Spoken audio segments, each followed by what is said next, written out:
我是 Amy 宋。今天我跟大家分享的是汤包。大家都知道，汤包是非常好吃的一种点心，然后汤包里面的那个汤汁也是非常的可口鲜美。那么汤包它有用热水和面和冷水和面，我一直在想这个问题，到底是热水和面好还是冷水和面好呢？所以我就做了一个试验，今天我就用冷水和面和热水和面分两种做包子，看看到底有什么区别。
好，水开了，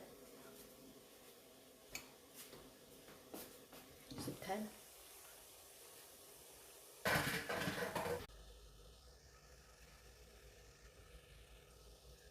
好，8分钟到，可以起锅了。关火。